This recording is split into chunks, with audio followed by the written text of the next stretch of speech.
जय हिंद साथियों, मैं ऋषभ सर आपके संघर्षों का साथी एक बार फिर से आप सभी का यूट्यूब चैनल पे स्वागत करता हूं।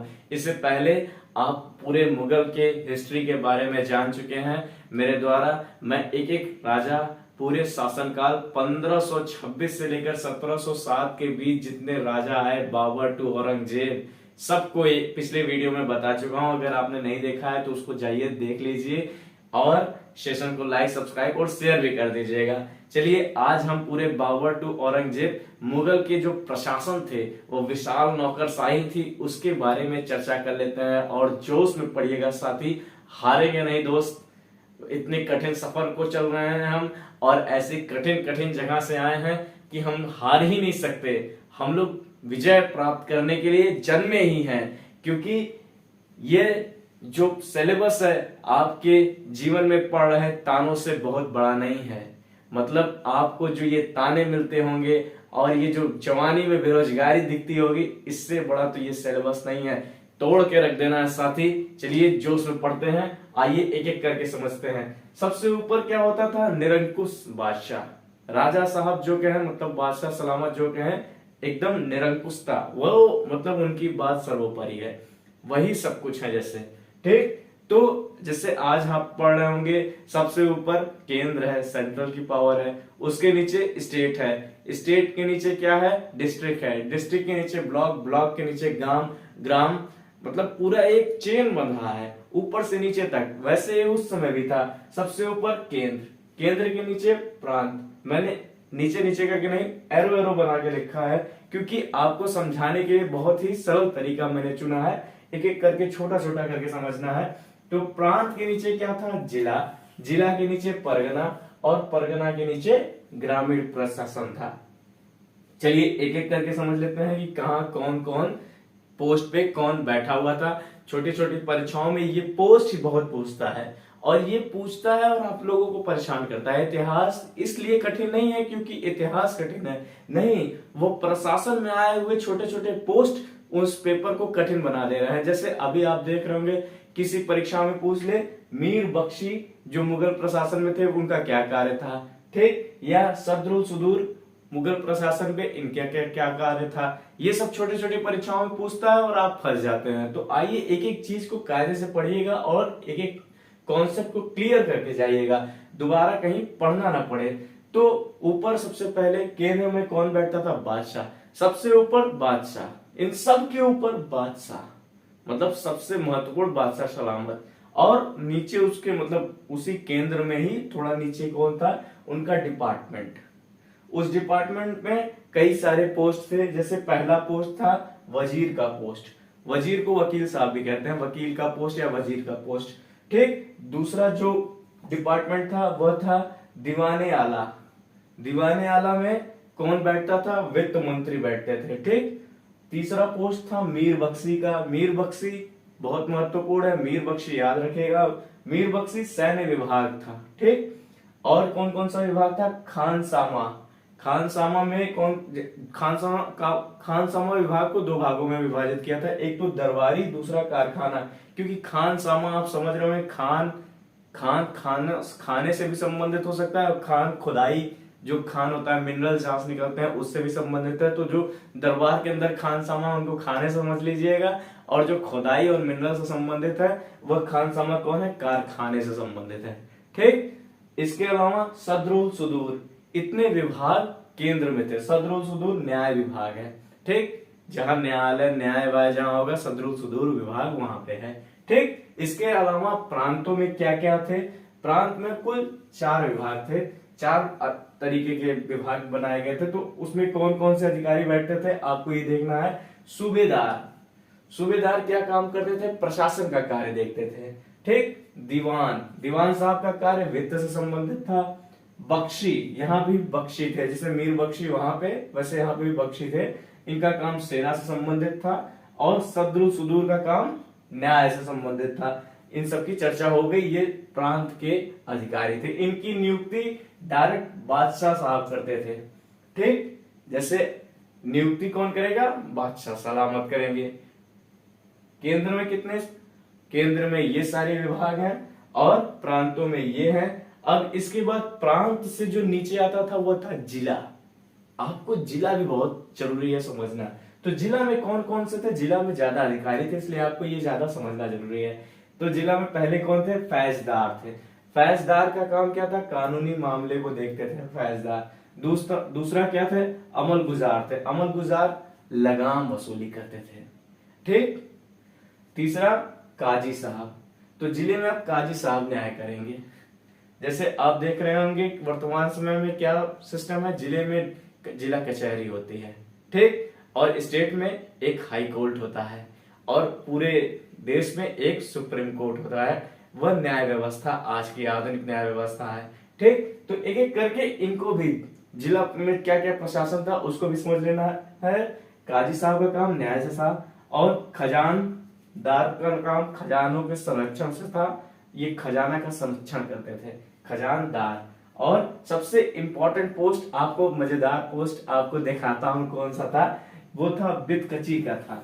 बिदकची का काम कितना बेहतरीन था, ये अधिकारियों की रिपोर्टिंग करते थे और मतलब वो कैसा कार्य कर रहे हैं कैसा नहीं कर रहे हैं इनका पूरा एक रिकॉर्ड तैयार करके केंद्र में भेजते थे। क्या गजब काम है। ठीक। मतलब इस पोस्ट पे यदि कोई बैठा हो तो वो सबकी जांच कर सकता है। चलिए आइए, प्रांत के जिला के बाद परगना। तो जिला के बाद अब परगना में कौन कौन से अधिकारी बैठते थे इसको जान लेते हैं। तो यहाँ अमीर बैठते थे, पहले पोस्ट। अमीर का काम क्या था, भू राजस्व वसूली देखते थे। दूसरा था सिकदार। सिकदार का काम कानून व्यवस्था से संबंधित था। और तीसरा पोस्ट था कानूनगो साहब का। कानूनगो आज भी होते हैं, तो इनका काम आज भी जो है वही उस समय भी था, भू राजस्व निरीक्षण करना। ठीक। इसके बाद परगना के बाद कौन सा, ग्रामीण प्रशासन था। मतलब सबसे नीचे ग्रामीण प्रशासन, सबसे ऊपर केंद्र। अब ग्रामीण प्रशासन में भी दो लोग पोस्टेड थे। कौन कौन थे, मुकद्दम। मुकद्दम का काम क्या था, राजस्व वसूली देखना। और दूसरे पोस्ट पे थे पटवारी। पटवारी का काम था रिकॉर्ड रखना। आज भी पटवारी रिकॉर्ड रखते हैं, बड़ा ही महत्वपूर्ण। सोचिए इस प्रशासन को जिसने गढ़ा होगा उसकी साइकोलॉजी कितनी एडवांस रही होगी कि आज के जो कई पोस्ट हैं वो पहले ही रखा था। एक राज्य को चलाने के लिए, एक देश को चलाने के लिए क्या क्या सिस्टम को अपनाया जाता है, इसको कायदे से आप जान लीजिएगा। कल को आप ब्यूरोक्रेट्स बनेंगे या कुछ और पोस्ट बैठेंगे तो कैसे पूरी सिस्टम, पूरे चेन को कैसे चलाना है, एक एक करके आप भी जान लीजिएगा। चलिए अब हम अपने दूसरे टॉपिक मनसबदारी प्रणाली को समझ लेते हैं। चलिए साथियों, एक बार पूरी मनसबदारी व्यवस्था को विस्तार पूर्वक जान लेते हैं। पिछली कई वीडियो में मैं मनसबदारी व्यवस्था को थोड़ा थोड़ा बतलाया था। यह मनसबदारी व्यवस्था पूरी मुगल प्रशासन में बहुत महत्वपूर्ण है, इस वजह से इसको पूरा विस्तार से आप जान लीजिए। आपकी आगामी परीक्षाओं में यदि पूछे तो इसको कायदे से लिखिएगा, कुछ भी छूटना नहीं चाहिए दोस्त। एकदम जोश के साथ पढ़िए, सफलता जरूर मिलेगी आपको। सफलता कोई नई चीज नहीं है आपके लिए, सफलता असफल लोगों के संघर्ष की कहानी है। एकदम जोश के साथ संघर्ष कीजिए, सफलता आपके कदम चूम जाएगी। चलिए मनसबदारी व्यवस्था के थोड़े डिफिनेशन को समझ लीजिए। जब परीक्षा में पूछे जाए तो डिफिनेशन में क्या लिखेंगे, अकबर द्वारा 1575 में इसको प्रारंभ किया गया था मनसबदारी व्यवस्था को। ये क्या है, पूरे पदाधिकारियों की पूरी व्यवस्था है, पूरी सीरीज है, पूरी चेन है। कौन सबसे ऊपर बैठेगा, कौन नीचे बैठेगा, पूरा चेन बनाया गया है। ठीक। तो इसमें कौन कौन पोस्टेड होते हैं, सिविल सेवा के जो उच्च पदाधिकारी होते हैं, सैनिक के जो, सेना के जो उच्च पदाधिकारी होते हैं, ये सब पोस्टेड होते हैं मनसबदारी व्यवस्था में। ठीक। कभी कभी क्या होता है कि न सिर्फ सिविल सेवा, कभी कभी विदेशियों को या कलाकारों को भी पोस्टिंग कर ली जाती है। लेकिन सबसे महत्वपूर्ण है आपको जानना है कि सिविल के और सेना के उच्च पदाधिकारियों का ये समुच्चय है। ठीक। तो ये इसकी डेफिनेशन है। इसके अलावा इसको दो भागों में विभाजित करके समझा जाएगा। दो भाग इसमें कौन कौन से हैं, जाट और सवार। जाट क्या है, सवार क्या है, आपसे पूछ सकता है। जाट वो होता है जहां ये व्यक्ति को डिनोट करता है, किसी भी आदमी। मेरा जैसे मैं जाट हूं। ठीक। कैसे जाट होऊंगा, मुझे कोई पद मिले, कोई प्रतिष्ठा मिले, कोई सम्मान मिले तो ये किसी व्यक्ति को मिलेगा। और सवार क्या है, जैसे घोड़ा, हाथी, घुड़सवार। सवार तो आप जानते ही होंगे ना, सवार सब जो जिसकी सवारी की जाए, तो ये सवार है और ये जाट है। सामान्य सा कॉन्सेप्ट है, आप बहुत आसानी से समझ सकते हैं सवार क्या है, जाट क्या है। इसके अलावा और क्या क्या व्यवस्था थी पूरी मनसबदारी व्यवस्था में, यह दशमलव प्रणाली पर आधारित थी। कहने का मतलब यह है कि ये 10 से लेकर 10,000 रैंक पर आधारित थी, मतलब इसमें 10,000 रैंक तक के अधिकारी थे।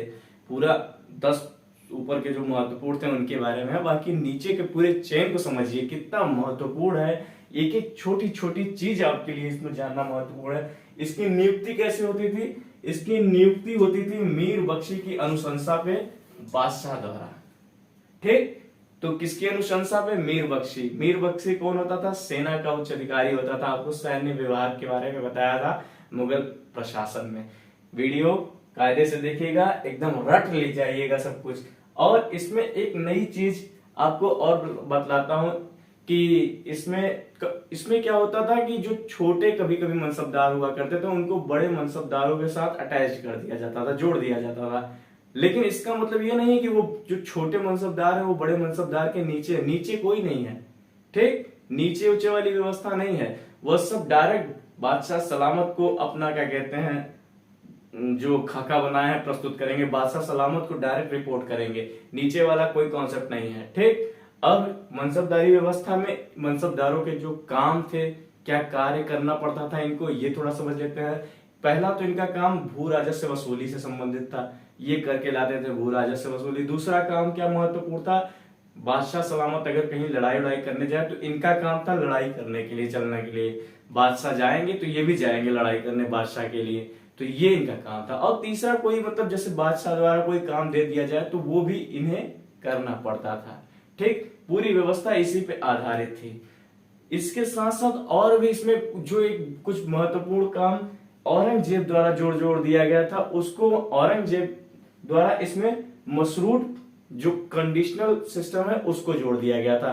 तो मशरूट सिस्टम क्या था कि जब कभी युद्ध में या लड़ाई में जब बादशाह जाए और हो सकता है सैनिक की जो भर्ती है वो कम हुई हो, तो क्योंकि जितनी ज्यादा सैनिक रखेंगे उनको खाने पीने के लिए वेतन देना पड़ेगा, तो ऐसी स्थिति में क्या होगा कि जो पुरानी संख्या है उतनी पुरानी संख्या बनी रहे। नई सेना जब युद्ध के लिए बादशाह जाए तो नई सेना की भर्ती कर ली जाए, संख्या बढ़ा दी जाए, और जब युद्ध समाप्त हो जाए तो जो उनकी जो पुरानी जो एक संख्या जो सिस्टम तय है कि हाँ इनके यहाँ 10 सैनिक होंगे, 100 सैनिक होंगे, तो वो पुराने चेन पे वापस लौट आए। मतलब जिसको नया भर्ती किया उनको हटा दें, हो गया, चलिए आपका काम पूरा, वेतन लीजिए, अपना मौज कीजिए। हाँ, इसमें एक बहुत बेहतरीन कॉन्सेप्ट ये भी था कि इसमें कई जगह वेतन दिए जाते थे।